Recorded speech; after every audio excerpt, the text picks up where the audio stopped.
If we're to make progress in this country, we have to first of all be honest. Secondly, we have to dispel the belief that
welcome to Politics Done Right. I am your host, Egberto Willies. This is a progressive program that will take the mystery out of politics. This is the program that will encourage you to make sure government becomes we the people. Whether you are liberal, progressive, conservative, or otherwise, you get to air your point of view. We are an independent media outlet that, unlike mainstream media beholden to corporations, we only owe allegiance to you. Remember, you can also send me a tweet at EGBERTOWILLIES. That is at Egberto Willies. Let us engage. It is Politics Done Right.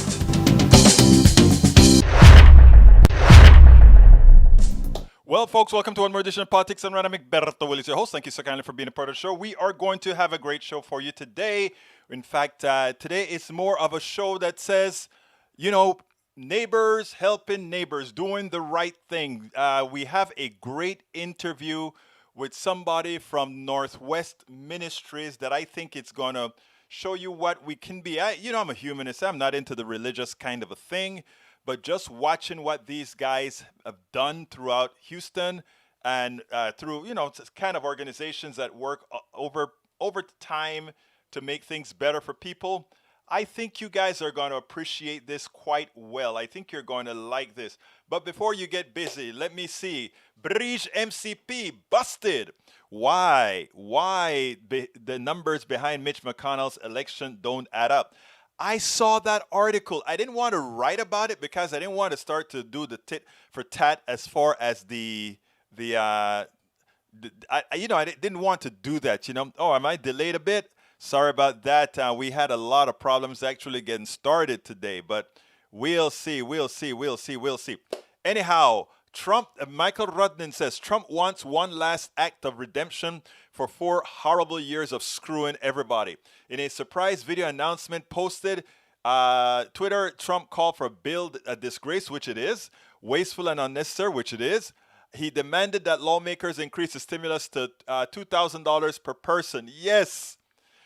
I don't know if he's doing that out of the kindness of his heart or it's part of some sort of a plan to get people on his side so that if he decides to effect a coup on January 6th or whatever he tries, that he will get some sort of a good feeling from people. It's not going to work, of course, but Trump is throwing everything at the wall to see what would stick. Does he really care about giving people $2,000?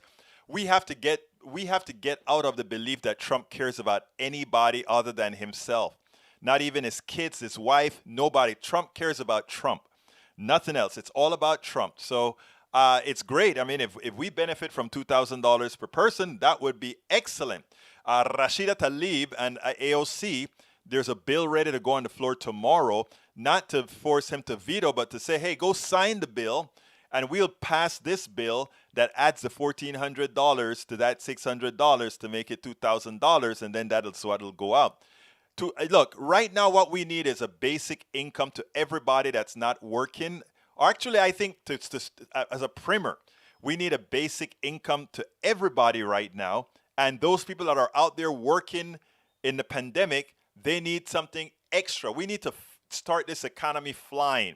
And that's how you do it. Basic income, it works, it works, it works. Okay.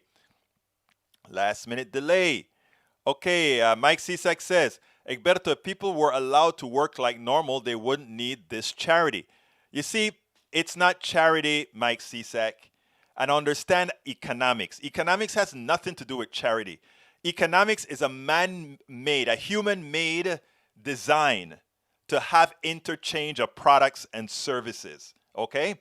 And when the failure of that design, when there's failure in that design, you may want to add primers to that design so that the machine doesn't draw to a halt. So $2,000 to people isn't charity. Let me tell you what is charity. Charity is what farmers get when farmers get paid not to grow soybeans and all that kind of stuff. That is charity. Why is that charity? Because of the way it is done on a permanent basis. Okay? I shouldn't even say because of how it's done in permanent basis, but because of how it is used. That is charity. Not to grow soybean, extra money. You know, things like duck corn would not be profitable without a false subsidy. So you know, when we have people in the rural areas trying to say, oh, all these people are on welfare. Let's understand what giveaways really look like. Okay, Michael Rudnin says a religious sort of thing. After permit approved for white churches, Minnesota town insists it isn't racist.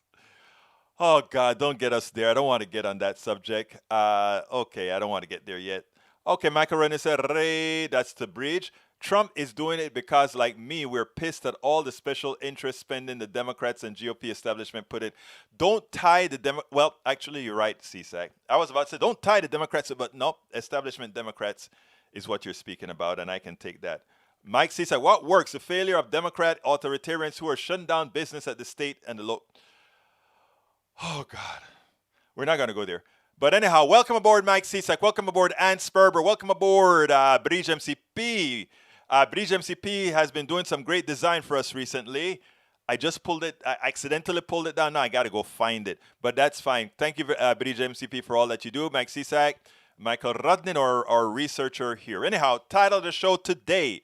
The title of the show today is, and I'll get to the title right now, Americans in Need.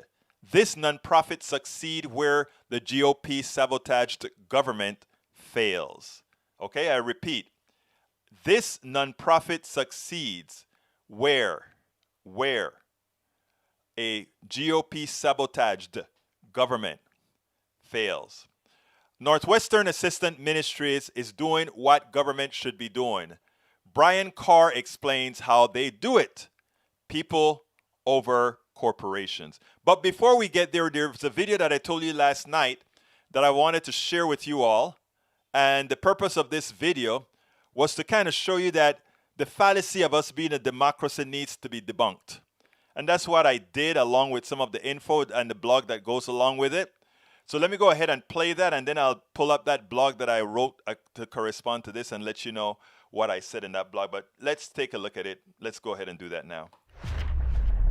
If we're to make progress in this country, we have to, first of all, be honest. Secondly, we have to dispel the belief that we are a real democracy, one person, one vote. It is absolutely not true. So therefore, there's a little piece that Chuck Todd did on Sunday that I think everybody should see, but and then we'll discuss it a little further thereafter. Check this out, and then we'll talk about it afterwards. Did President-elect Biden win by a lot or by a little? Take the popular vote this year. Biden won by a sizable amount, 4.5 percentage points and 7 million raw votes. And as we noted here, second largest percentage point margin since the year 2000. It was second only to Obama-Biden in 2008. But let's take a look at the 3 states that put Biden over the top in the Electoral College and compare that to the 3 states that gave Donald Trump the presidency in 2016. As many disappointed Democrats have pointed out for 4 years, Mr. Trump won Pennsylvania, Wisconsin, and Michigan by a total of just under 78,000 votes. Pretty small margin. But Biden won Arizona, Georgia, and Wisconsin by just about 43,000 votes combined. An even smaller margin to an already small margin. So Biden won by 7 million votes, but flipped less than 1% of that margin in 3 states, and he loses the election. This is part of the reason Democrats loathe the Electoral College these days and Republicans love it. Here's another way to look at it. Consider the 2000 election. Even outside of Florida, the election was extremely close. In 8 states, the winning candidate's margin was less than 3.5 percentage points. And that reflected the national popular vote, where the margin was just 547,000. Now compare that to 2020. There were still 8 states where the winning candidate's margin was within 3.5 points. Different states mostly. But the national popular vote was a whopping 7 million. The more that Democratic votes are packed into just a few states, the more Republicans can win the Electoral College while losing the popular vote. Don't count on Republicans calling for an end to the Electoral College anytime soon. On the popular vote, we're a center-left nation. But our institutions, like the Electoral College, keep us center-right. I don't know if people see the gravity of that analysis Chuck Todd just placed there. It is important. In other words, Donald Trump won the Electoral College in 2016 by a larger margin than Joe Biden could have lost the Electoral College in 2020. In other words, a shift of 44,000 votes would have given Trump the election. A shift of 77,000 votes would have given Hillary Clinton the election. That is scary, especially since Biden won more than twice as many votes as Hillary Clinton did. This is crazy. This is not a democracy. How is the Electoral College built as well? Of course, it uses one of the members, or again, the number counts as how many senators you have. How can North Dakota, with a few 100,000 people, have the same amount of votes as 40 million people in California? It makes absolutely no sense. So all those people who thought we were created on the bastion of freedom, on the bastion of one person, one vote, it's not true. It was always an illusion. We were lucky that these things were infrequent when they happened. But now where we have population centers in big cities, now where we have that the success is really in the blue states, and that is where a whole lot of people want to be, in the blue states, we're going to constantly have where we have large blue votes and continuously diminishing red votes with a more power per vote than the majority of the population. That is not a democracy. That is not sustainable. We have to start winning in huge landslides so that we can make this a change, a codified change within our Constitution, our codified change within our laws. This is completely a problem, pointing out America is not a democracy, and we have no right going around the world telling them how they should work their democracy when ours is so screwed up. And yes, our democracy is screwed up. I wrote a corresponding blog called Catastrophe Averted: Why We Are Not a Democracy. Center-left country governed as center-right. In other words, the people vote as a center-left country. Mostly left, but center-left country. Yet we are governed center-right. That is not a democracy. We need to scream this from the Capitol. We are not a democracy. This piece shows that one person, one vote does not exist in America. Does anyone realize that even as Joe Biden won by north of 7 million votes, he could have lost the Electoral College and the presidency, winning $7 million, 7 million votes more and still lose? This is absurd. It is scary how close we came to that reality. Hillary Clinton lost the Electoral College by not holding the blue wall when she lost Pennsylvania, Michigan, and Wisconsin. Joe Biden won by rebuilding the blue wall and winning two unlikely states while losing Florida and Ohio. The following table shows, and let me show you that table that I need to put on the screen. The following table shows should scare every Democrat. It should scare every progressive. And check the table out I have on the screen right now. And then I follow up by saying, Joe Biden won the Electoral College by a smaller margin than what Donald Trump won it by. Think about that. Donald Trump won the Electoral College by a larger margin than Joe Biden won the Electoral College. Yet, won more than twice as many votes in excess of Hillary Clinton. In other words, she won 2.8 million votes more than Donald Trump. He won more than 7 million votes more than Donald Trump. And still, he won the Electoral College by less than what Donald Trump won, he beat Donald Trump by less than what Donald Trump won with his Electoral College quasi-win. Of course, the Constitution is ripe with undemocratic tenets. California has 67.6 times the population of Wyoming. Hear this again. California has 67.6 times the amount of people that Wyoming has. Wyoming has 500,000 or so people. California has 39 point something million people. 67 times more. Yet each has 2 senators. That is an affront to democracy. No historical explanation is valid for the Electoral College. No historical explanation is valid for the states, irrespective of their population, having 2 senators. That is silly. That is junk. That is bad politics. That is bad democracy. It is something that we should revolt about. It takes away. It puts the power into the hands of people who, first of all, does not deserve it based on what they provide to society. Most of what's provided in society today comes from the cities, comes from the blue areas, etc. And to have these politicians who accomplish nothing able to tell us what to do. When we have Mitch McConnell, a state that is a debtor state, a state that cannot survive without being a welfare state, a state where blue states throw money into for it to survive. When the senator of that state can control the personal economies of the entire country, that is not a democracy. That is not a democracy. And until people understand that, until people fight for that, until people vote for that and make sure that we get a constitutional amendment to mitigate those realities, we will continue to have problems. Because when the majority is governed by the minority, all hell breaks loose, because you constantly get policies that favor a few. And that is where we are. We are a center-left country that is forced governed by a center-right government. This is unsustainable. Entirely unsustainable. Well, as we all know, folks, Donald Trump thinks that people want him.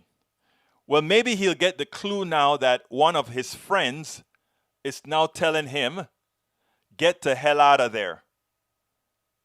And it's an evangelical. And we evangelicals are, they are pretty much, the evangelical leaders pretty much are no different than Donald Trump. I'm not talking about my brothers and sisters that are evangelical Christians. They are good people just misled by the heads, by people that are fairly evil. Again, I repeat, the evangelical leaders are evil.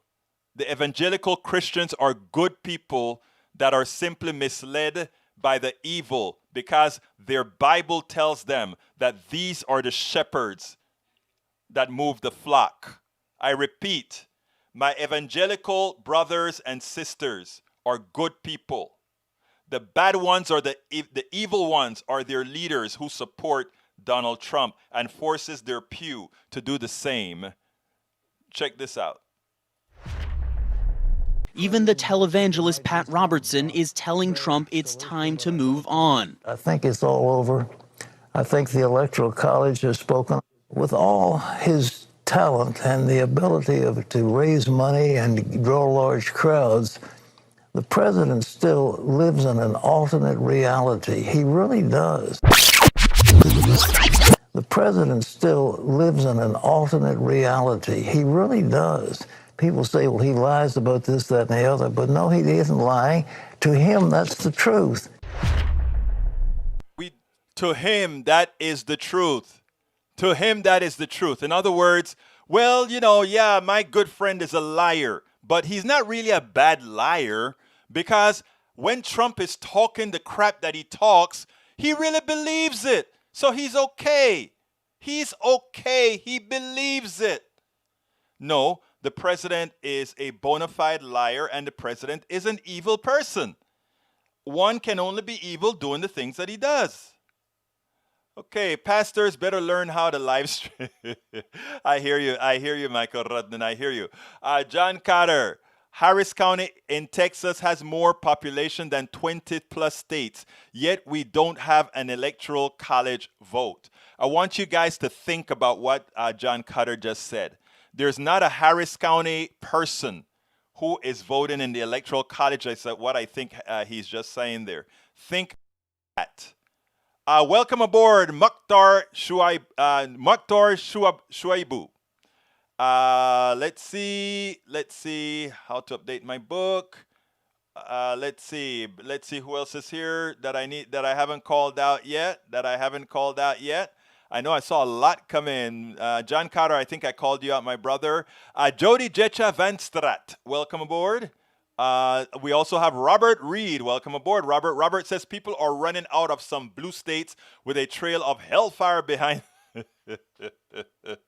Really? I don't really think so. Let me tell you, when all those blues, everybody a lot of Californians run to Texas, mostly because our taxes are lower than California. Eventually, what catches up with you is that California educates its people, New York educates its people, and then all those people who want the business people run, right? And when the business people run, they don't realize that they have to bring all these other people with them. And as they bring these other people with them, the culture of the state changes. And when the culture of the state changes, it flips. It's what happened in Arizona. It's what happened in Nevada. It's what's happening in Georgia. So, people can say, oh, they're running to low taxes. When the businesses run to low taxes, that's fine. But eventually they will, when they have to bring the educated people along, they change the flavor of the state vis-a-vis again. Arizona, Nevada, Georgia, North Carolina, Virginia. So again, people understand. This country is mostly an educated country, and that you have a lot of areas in this country that work on the stupor of people. And I'm not calling the people stupid. I'm calling it the stupor of people, meaning demagogues go into these areas and try to keep people down, and then people leave. Look, that's another book for me to write. I'll write the other book, because when I try to say it in short, I'm listening to myself, and a part of me just sounded condescending, which I didn't want to. That's terrible. Don't be condescending, Egberto. That's not who you are. But I just listened to myself and hey, wait a minute, that statement was condescending. That's not what I meant, my brothers and sisters, at all. So forgive me. I heard myself. I really heard myself there. Okay, Mike Cisak says, actually, you know what? Let's go ahead and do my, I have one other video. It looks like I didn't load that video up, but this one I think is also important. This one, Scott Galloway. I did load it. Scott Galloway. I want you to listen to this, because this is something I've been talking about for a long time, right? How we constantly, even our government, helping the corporations and not putting the money where the people is. And Mike Cisak, about charity, I want you to listen to this. This guy is quite understanding of what really goes on, and he also understands what it would be nice if modified capitalism would be. Listen, and then we'll take it on the other side. NYU marketing professor and, of course, Pivot podcast co-host Scott Galloway. He's the author of the new book, Post-Corona, From Crisis to Opportunity. Scott, you have been saying this for months. People need money, not businesses. That was going to happen, at least $600. Are you surprised that the president is looking to blow this up? Yeah, it's sort of several $100 billion too late. So look, it's no accident. Today is sort of typical of our response to the pandemic in general, and that is we're not taking care of people. We have a third of renters are worried about being evicted. 1 in 6 households with children are food insecure, but the markets are up. It feels as if our national character is revealed in what's happened with this stimulus, we've decided that Americans going hungry, Americans potentially having the despair of not knowing they're going to have a roof over their head is bad. But what would be tragic is if the NASDAQ goes down. So quite frankly, I think that our government officials have decided that it's more important to prevent a tragedy of corporations as opposed to a tragedy of the commons. There's more money going to corporations than there are to individuals. Capitalism needs to rest on a base of empathy. We need to protect people, not corporations. The NASDAQ going up is cold comfort for what is taking place out there, Stephanie. Help us understand, put into context, how much damage is done to our economy each day without relief to struggling Americans? Well, if you look at what's required here, we need a couple things. One, we need to increase demand. The best way to come out of this economy, or repair it, if you will, is to increase demand. And the people who will spend the money they get, if you give $10,000 to a small business owner, you'd like to think it ends up in the hands of their employees and that the business stays open. And there'll be some very well-publicized examples of that. But the best way to stimulate that multiplier, the velocity effect, is to take the bottom quartile of households, approximately 30 million. If you took that $320 billion extension in PPP loans and divided it up amongst the neediest households, you're talking about $10,000 in the hands of the neediest households. You probably immediately address some of the homeless threats, some of the food insecurity threats. And the thing is about low-income and lower middle-income consumers and households, when they get $10,000, they spend it. In addition, probably the best thing for these companies moving forward to ensure that we're building bridges, not piers, or businesses that aren't going to be sustainable in this new economy, is to let people decide, consumers decide, which restaurants, which businesses stay in business. But every day, we are creating more and more of a society with 3 million lords being served by 350 million serfs. I worry that this money is not only preventing a tragedy of the commons, but it's not helping our economy. We have too many deaths of despair. We have people who need more money. We need to protect people, not corporations. This is exactly what capitalism is not supposed to be. Capitalism is supposed to be full-body contact violence, and that friction and that competition at a corporate level creates prosperity so we can be more empathetic with people. We've decided in this economy, Stephanie, that we need to be harsh and Darwinistic on individuals and be loving and empathetic with corporations. Corporations are an abstract. Let them go out of business. Take that money and protect Americans, not companies. We spend a lot of time. Take that money. If we're to make progress in this country, Wrong we one, have wrong to one, first wrong of all, one, wrong one. All right, take that money and protect corporations. Absolutely right about that. He's absolutely right about that. Okay, we're going to go to our interview, but before we go to the interview, since we're at the halfway mark, this is the part where I ask you to support the show. First of all, if you're just joining us now, the one thing that I want to ask you to do is please go ahead and share the program. But beforehand, if you're listening to us on YouTube, please click that join button. Please click that join button and become a part of our PDR posse by our good friend Bridge MCP. She actually made a nice little circle for a nice little thing for us that I'm about to put up on the screen, where she says, be a part of the, I'm having to resize it here because as it turns out, I lost it, but here it is.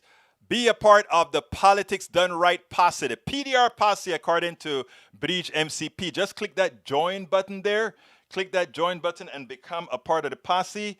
And also do remember as well that there are many other ways to support Politics Done Right. Many ways to support Politics Done Right. How can you do that? First of all, you can get our books, right? The book that you see on the screen right now, It's Worth It, How to Talk to Your Right-Wing Neighbors, etc. You can get it at YouTube. I just went ahead, you can get it at Amazon. I just went ahead and put the link in there.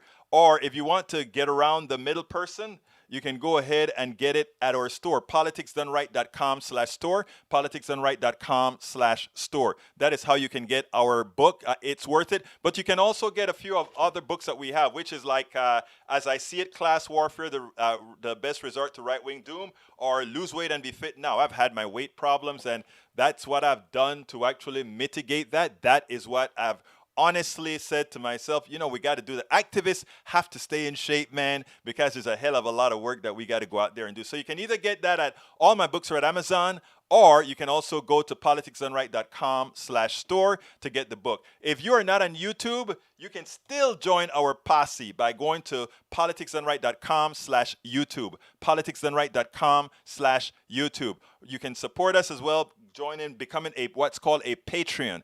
Patreon. And to do that, you just go to politicsdoneright.com/Patreon. Again, that is politicsdoneright.com/Patreon.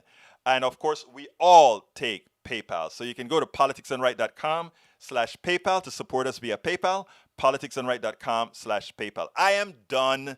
I'm done saying please support the show. All I'm going to ask you again, please click that join button and support the show by buying our books, by the way, on YouTube as well, you see all those t-shirts and stuff that we sell, masks with saying I support independent media, all that kind of stuff. Please consider doing that. Everything that you do there, you're helping us move the message forward. You're helping us with our blogging. You're helping us with our article writing. You're helping us put in stuff in newspapers and all over. All of that is done to make sure that the progressive message get into the progressive space. Okay, let's go ahead and say a quick hello to everybody, then we go to the interview. Welcome aboard, Bridge MCP, welcome aboard. Michael Rudden, welcome aboard. Michael Cisak, welcome aboard. I saw Gwen Coley Christie, welcome aboard. Who else is here? Mark Smith from England, welcome aboard. Let's see, Michael, I got you already. Carr, welcome aboard. Cease, I got you already too. Let's see who else is here. Wow, we got quite a bit. I'm kind of going through fast. Robert Reed, welcome aboard. Bam Bam, which is Tank 28, welcome aboard. Tank 28, I have all these different names, Jody Jetcha Van Strat, welcome aboard. Let's see who else is here.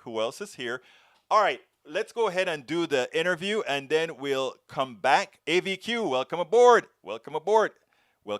Let's go with that interview right now. Welcome to one more edition of Politics Done Right. I'm Egberto Willis, your host. I'm here today with Brian Carr. Brian Carr is a Chief Advance Officer for Northwest Assistance Ministries. In these times that are very difficult, where we have a government that is not responsive to the people, it falls on the goodwill. It falls on the goodwill of many people to go out there and do the necessary work to make sure that we behave as we should as human beings, unlike what goes on around. So what I want to do is, first of all, thank you, Brian, for being here with us. How are you doing this morning? Thanks for having me, and happy holidays to you. Happy holidays, Merry Christmas, Happy Hanukkah, whatever it is to whomever. Welcome aboard. Anyhow, you are the Chief Advancement Officer at Northwest Assistance Ministries, which you guys are an organization that help people out in their times of need, in their stressful times. What are you seeing in Houston area where you work, the Northwest portion of Houston where you work, compared to what you've seen throughout the last few years? It's been really heartbreaking, the need that we have seen from about March all the way through today. We've seen a steady increase in requests for rent assistance, for food assistance, assistance to pay light bills. We have a family violence center that has seen an increase in domestic violence reports. We've really seen people that have never asked for help before. Over 50% of those that have requested assistance from us this year, this is their first time requesting help from anyone. And so people that were really felt comfortable, that felt steady and had a good foundation under them, this year has really just pulled the rug out from underneath them. It has been It's really been heartbreaking this year to see how many people need help. Now, tell me beforehand, tell me a little bit about Northwest Assistance Ministries. Where did you come from? How did you come about? What do you do? Where do you cover? Is it just the Houston, Texas area? Tell us a little bit about what you do. Sure. About 35, 37 years ago, 10 different congregations in the northwest area of Houston wanted to address the economic downturn that had happened because of the energy bust at that time. And they realized that as a group, they could serve the community much stronger than as individual congregations. So they started Northwest Assistance Ministries. We're faith-based, but we're not a denomination. We work with hundreds of congregations. We work with the public. We work with the school districts. We work with the government. But our main mission is to provide basic human needs. And so we have a food pantry. We have a pediatric health center. We have an assistance department that helps with rent and housing. We are one of the largest providers of Meals on Wheels to homebound seniors in the Northwest area. We have a training and learning center, and we have a senior center for programs for seniors as well. So we're a multifaceted organization trying to supply just the basic human needs: food, shelter, financial stability, job training, workforce development, to help those clients that want to dig out of this hole, that want to improve their life. And it's kind of that old adage, you can teach someone to fish or you can give them a fish. And so we're teaching them to fish. But sometimes you just have to reach down and give them a helping hand, get them on solid ground so they can then better their lives. And that's where Northwest Assistance Ministries fits in. We're not welfare. We're not a government extension.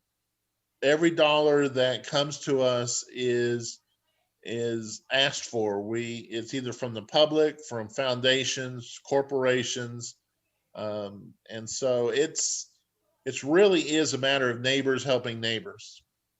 Well, in a time where I have to be honest, I have lost much faith in churches. I've lost much faith in what's been going on. When I heard about what you guys are doing, a conglomeration of churches that are actually doing a good deed, all I could say is, for me, that was impressive, because what I found is that most of our, not most, but a large proportions of our churches have been in it for building the church, building the masonry, building these things that Jesus would have thrown out on the Sabbath for the things that they're building now. And to watch that there's an organization like yours out there doing what I believe the church should be doing in extension of whatever social programs there are, I'd like to give you some kudos on that, because I think it is imperative that if you're going to have these 501c3 type statuses, etc.,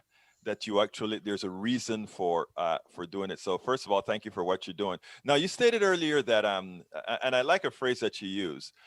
You said you're not welfare. The fact of the matter is, most people don't want welfare. Most people want to go out there and work.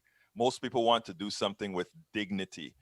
You talked about not giving them the fish, but teaching them how to fish. That is wonderful. The other thing, of course, is if you want to teach them to fish, you need to make sure they're fish in the sea, and also that there's a rod with which to catch the fish. So, exactly. And that is what has been missing many times around. Now, you found that you said something that really touched me when you talk about there are people now that are asking for help that had never in their lives asked for help. Right? Americans have always, for a long time, known how to suffer in silence. Expand on that a bit, because I don't think people understand the severity with which this stuff is really hitting America and people that had never thought they would have ever gotten hit before.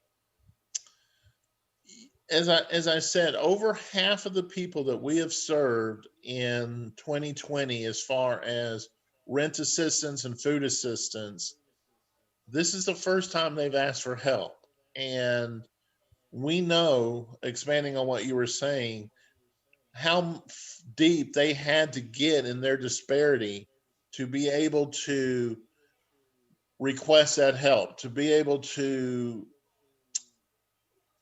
humble themselves, to be able to reach out and say, I, I need a little help here. And I'll tell you a story, a quick example. We had a gentleman that owned his own business. He was a mechanic, and his niche was he would travel to you and work on your car wherever it was. And he had a really booming business. And he was raising 3 daughters on his own. And they were getting along. They weren't rich by most people's needs, but they were very comfortable and they were secure. Well, once COVID hit, a lot of people lost the income to be able to get their cars worked on. And he went from 10 to 12 jobs a week down to 4 to 5 jobs a week. Then it went down to 2 jobs a week. And then the phone stopped ringing.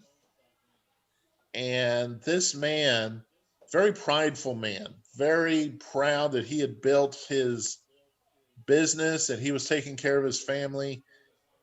He walked into NAM and he was crying. He was crying to our case managers, and he didn't know how to ask for help. He didn't even know what to ask for. But he did, and we were able to give him some food vouchers. We were able to help him with several months' rent and give him an opportunity to breathe, to then look at other ways to market his business. And while the economy still hasn't rallied completely, he's back on his feet, and he is paying his rent on his own now. And he just needed that breather. He needed a little boost to help him. He had reached the end of everything he knew to do. And I think that's a good reflection of the clients that have come in this year for the first time. They really don't even know how to ask for help. And that is, Brian, I tell you something. What is interesting is his story is a story of millions of people. All the people that I know that are needy, okay? That's the kind of story that I hear. The stories that I hear on TV about the welfare queen and all of that's dramatized, right? That is generally, believe it or not, the exception. Most people, when I get up in the mornings and you go on the freeway are full. Where are Right. those people going? I try, in a lot of we're a political program, I granted, but I wanted to have you on because politics is also social issues as well. And having good works like you're doing, I think it's important for people to see. And having you say what you've said about that mechanic, I think gives a different tonality to many who would just think, oh, they're just looking for a handout. Most people don't want a handout. We had a lady just yesterday. We are doing a holiday toy distribution and holiday food. And there was a lady who waited in line for a couple of hours to come in and get some toys. And she was very polite, very respectful, very humble, very quiet lady. And we had to fill out a little sheet of paper that said, how many children are you getting toys for? And she just quietly said, 11. Whoa. And we said, 11? And she goes, yes, I'm having to raise my grandchildren. Oh. Her, we found out the story that she has 2 children and they both have lost their income due to COVID. Both of them actually caught the disease, caught the virus. And so she has been raising these 11 children, and she's retired. She has done her work. She has raised her family. And now out of nowhere, she has 11 children to feed to buy clothes for, to put a shelter over. And so she came to NAM, and we were able to load her up with a sleigh full of presents, and we got her a holiday meal with turkey and all the fixings, and she was just so grateful. She didn't want more. She wasn't asking for a big check. She wasn't asking, please take over for me. She just didn't know how to get toys for 11 kids on a fixed income. And to address the issue with congregations, this year we had an overwhelming need for presents, for gifts for kids. We had to collect nearly 20,000 presents this year. Wow. And our congregations are used to us asking for 3,000 to 4,000 presents. And we challenged them and we said, this is on you. We're going to ask the community, but the congregations really need to step up. The congregations themselves collected over 8,000 presents. So they are stepping up. They are hearing the need. And these are congregations from large mega churches to small churches that maybe have 10 people. And a lot of them aren't meeting right now. They're not even collecting Tides. tithes and donations and offerings, but yet they are filling our food pantry with food staples, and they are donating presents to those that they don't even know, that they may not belong to their church, but they belong to their community. And I think if we look at that word community, that's where the strength is. That's where the strength is in this country, and that's where the strength is in nonprofits like NAM. We don't serve all states. We're not a large organization. We serve roughly a service area that has 1.1 million people, not even all of Houston. And we depend on the public. We depend on corporations. We depend on donations from anywhere. And the congregations are a big part of that. And what we found this year was there was an expectation of an organization like NAM to step up and meet the need. But the community says, you're going to do the work, but we're going to give you the tools. We're going to give you those fishing poles. We're going to open up that lake for you to fish in. We're going to supply you with what you need to serve the community. And it has been beautiful. It has been humbling from my experience to sit there and watch the lines wrap around our building for assistance, but then realize that the community is meeting that need. And America is not dead. The idea of helping your neighbor is not gone away. I think it's stronger than ever. Brian Carr, tell me, how can people, I want people to contact you guys. I want people to be there for you, not only for the holiday season, but going forward, because this thing is long lasting. How can people help you?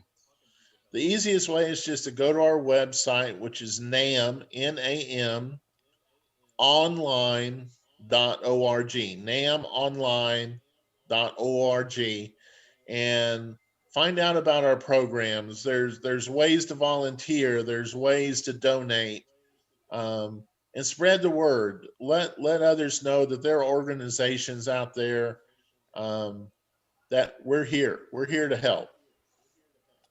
Brian Carr, Chief Advancement Officer for Northwest Assistance Ministries. From this humanist to this Christian, thank you so kindly for the work that you're doing. I think you bring back hope to a whole lot of people with the work that you guys are doing. And that work, that statement about community and us wanting to help each other means more than anything else. Thank you so kindly for being here. Well, thank you. All right, folks, I hope you enjoyed that. I really love the work that these guys are doing. I mean, I've lost faith completely in churches. This is a consortium of churches that got together to do a whole lot of good work. And yeah, we see churches donate here and there, but it's always sort of it's almost always in a capitalist form, right? Oh, they donating, but it's a profiting to donate. I mean, the way this particular ministry of ministries operate, I just love it. It has nothing to do with church, even though it's funded by a whole lot of churches, but just the work that they do. And what I've heard about them, it is just great work. And I know there are a lot of other organizations doing that. And as I find them, as they reach out, as I find them, I like to put them on because I think these are people that need exposure that don't necessarily get it. And I think more exposure means more work for them to, more access to capital, more access to what they need to get their work done. Welcome aboard, Kathy Pascal. Kathy Pascal says, I support independent media. Thank you for being a wonderful supporter, Kathy. It's very much appreciated. You're a wonderful person, like a lot of our supporters in this room right now and outside of this room. And some that don't even, that tells me, Egberto, I only watch a show once a month, Egberto, or I only watch a show twice a week, Egberto. But you know what? We want to make sure you stay doing this stuff. Look, I appreciate all of you that are here every day. I appreciate those of you that are here sometimes. I appreciate some of you. I don't care whatever time you spend, but I want to ask you, please share these programs. Okay. Bridge MCP says, God bless them. So many organizations out there. The lines are heartbreaking. Yes, they are. And with the pandemic continuing, it's difficult to watch. It's difficult to see. Hey, Bridge, thank you for putting the link to their website in the feed. I appreciate that quite very much. Michael Ruddin said charity won't be enough this time for this crisis. Michael, you're absolutely right. Government has to be involved. Government, we the people have to get the job done. You're so right about that, sir. Continue. Let's see what I missed here. If I missed anything here. Okay, folks, if you have anything else to add, just drop it down below, and I will be more than happy to state it. Let's see if there's anything somebody wants me to repeat here that I can repeat. People in red states that are shut down aren't having to deal with being out of a job, out of business, and aren't having to depend on government or charity. Oh, Mike Cisak, I would love to sit down with you for a whole couple of days with a cup of coffee so we could really go over things. The thing about it is this. The people that follow Donald Trump believe Donald Trump is of any use. I am not sure exactly how that happened. I'm not sure exactly how a charlatan like that, a loser like that, could have convinced so many that he has it right. Somebody who's never run a successful company, somebody who has never run a legitimate company, how did he amass such a following from a people? And I think, and Rudnin, you're going to get mad at me at this, but I think it's partially our fault, the fault of the progressives. I honestly think it's partially our fault. Because I think we, a lot of times, people say, well, they can meet us halfway too. Yeah, but we are the progressives, right? So we got to meet people where they are. As Frank, what is his name? Frank, the book, who wrote What's the Matter with Kansas? Tom Franks, I believe, is his name. But I honestly think we have to make an effort. Tomorrow, I think, either tomorrow or the day after, I'm going to put on Dr. Anand Bhatt. We did an interview earlier today. And he said something about the way poor people are divided among the Democratic Party and the Republican Party. And that is the biggest danger to our well-being, to the well-being of poor people in any party, in all parties. Not only the poor people, but the middle class in all parties. And we're gonna play him sometime, either tomorrow or the day after or whatever. Because Mike Cisak is a good guy. He's a farmer. We need Mike Cisak. And that Mike Cisak is so wedded to somebody like Donald Trump is scary. That Donald Trump got 74 million votes, it's scary. Because those of us who are wide-eyed and open we understand it. Egberto, it's Christmas Eve. Tom, then Christmas. Tomorrow, then Christmas. You're gonna be here? Yeah, I'm gonna be here for Christmas Eve. Christmas, I don't know if I'm gonna do a tape show or what yet. I'm not sure yet. I mean, come on and sing for you guys. Sing Silent Night, Holy Night, or something. I don't know. Maybe I'll do something. I love talking to my peeps. You know that. I love my peeps. I love our what is it again? Bridge or posse. I love our posse. And our posse extends past this. Yeah, Ashley's gonna kill me. Yeah, and you know what? She's here with us. She flew in. You should see her. PDR posse. You put PDTs, PDR posse. Yeah, she came all masked up, two masks, two visors actually, one that got fogged up and another one, but she protected herself well on her way coming here. Let's see. Robert Reed says, have you seen the Jimmy Dore AOC fiasco? Do you think it would behoove black people to take a similar stance against progressives to get reparations inside of a progressive omnibus bill with M4A? One at a time. I've been watching the Jimmy Dore AOC fiasco. I tend to not like the way Jimmy Dore is attacking AOC because I think AOC is playing the long, intelligent game. AOC knows what she is doing. I am very confident in AOC's chops. A lot of people don't get it. AOC, all the Republican Congress people are scared to death of her. You know why? When they all go to their committee meetings, the person that has all the stats, the person that knows how government works on the particular issue she's talking about, she's always on top of the material. Always. And a Republican made a mistake and challenged her. And one of his Republican friends said, you better not do that. She knows her stuff. In other words, we are playing politics. She's playing social service to the American people, to her constituents. She knows what she's doing. This is a 31-year-old young lady. I first interviewed her, by the way, before she won New York, did a good interview with her. And I told her straight up that she was going to beat the big guy that she beat to get to Congress, because you could see that she understood how to play the game without selling her soul. I think Jimmy Dore, maybe I don't want to throw anything at him by saying for ratings or whatever. I mean, Jimmy Dore runs rings around me with ratings. My ratings come late in the game, and it's very low compared to this guy. But I think that's part of the reason, right? Make a hell of a something on AOC and you get 100,000 hits. Be calm and say certainly you're not going to get as many. I think Jimmy Dore is not doing the right thing with AOC. When it comes to black people and the progressives taking up reparations, yes, eventually, yes. Is it the time now? No. Because reparations can be used to scare white people. And tell me if you, Bridge MCP, expand on that for me. I know you understand what I'm saying here. We don't want to add any kind of things that create more degrees of freedom in thought. That's going to slow down the progress in general of all. Example. By the way, reparations help everybody. But reparations can be spun to hurt.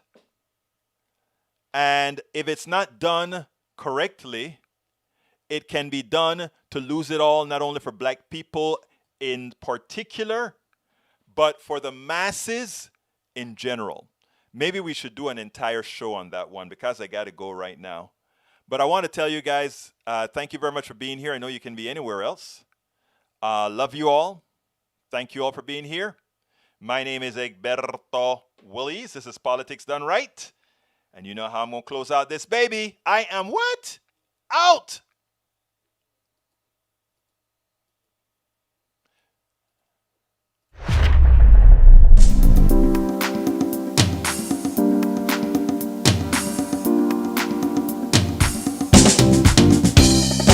Welcome to Politics Done Right. I am your host, Egberto Willies. This is a progressive program that will take the mystery out of politics. This is the program that will encourage you to make sure government becomes we the people. Whether you are liberal, progressive, conservative, or otherwise, you get to air your point of view. We are an independent media outlet that, unlike mainstream media beholden to corporations, we only owe allegiance to you. Remember, you can also send me a tweet at EGBERTOWILLIES. That is at Egberto Willies. Let us engage. It is Politics Done Right.